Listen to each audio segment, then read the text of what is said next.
Netgear 6250, but I had some problems with it. I couldn't get to go above 866.5 megabits per second, even though it's supposed to go to 1300. I did send an email to Netgear, but they didn't really get back to me, so I decided to upgrade. And I went ahead and went to the Asus. They had some pretty high ratings. One of the things it does is on the N class router, the 802, I get 450 instead of 300 megabits, and then I still get the wireless G at 1.3. So, let's unbox it. I'm going to try and do this with one. Oh, that was bad. Okay. We had a small rip in the box, but let's go ahead and do the unboxing. And got the nice box and then the plain white box. I'm probably going to be keeping this also, so it's not really as much of a deal. Kind of turns me into a Asus household, but open up, kind of the same deal. We've got our cables here. This is a little unusual. This is a flat cable, an Ethernet flat cable. I hadn't really seen that before. I mean, I've seen them, but I've not seen them come with equipment. So that's kind of interesting. This is also interesting. The power brick for the that's a very unusual power brick. And look, check out. I'm not as thrilled about this, but I understand it. They got a proprietary plug going on there, really small pin size. But this is about the same size as the Netgear.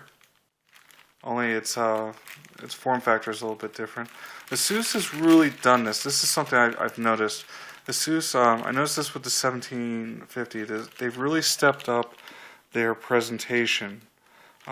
They've marked this pretty nice. I can see what it looks like in LED.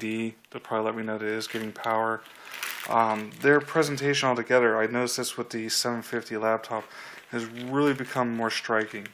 And then now we have the router. Now I will say above, compared to the Netgear and the Linksys, this router has some weight to it. I'm really kind of surprised on that. And then, of course, they've got repackaged.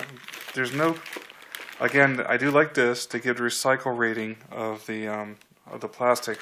Now I did notice that they don't really have a sticker showing that it's sealed. I guess if you undo the cellophane, it's yours. But they've got looks like probably a series of lighting to let me know what's going on, so I'm gonna get a little more feedback. So they're not quite as with the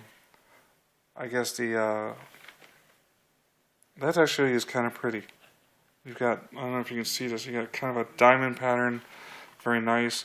Now the venting isn't the same as I saw in the Netgear, but there's venting on the side, there's venting on the bottom here, and they do of course have pinholes for if you want to mount on the wall, but we're going to be using a stand.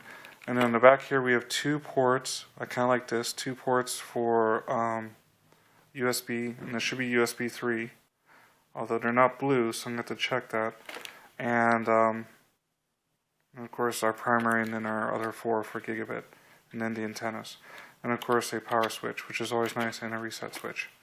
So, looks interesting. Alright, well, we pull that off, and then we've got VIP member warranty notice. Now, they give you a 2-year warranty with this, where the other ones only give you a year. And then, of course, a user's manual. This is a surprisingly thick user's manual compared to what I saw in the other ones.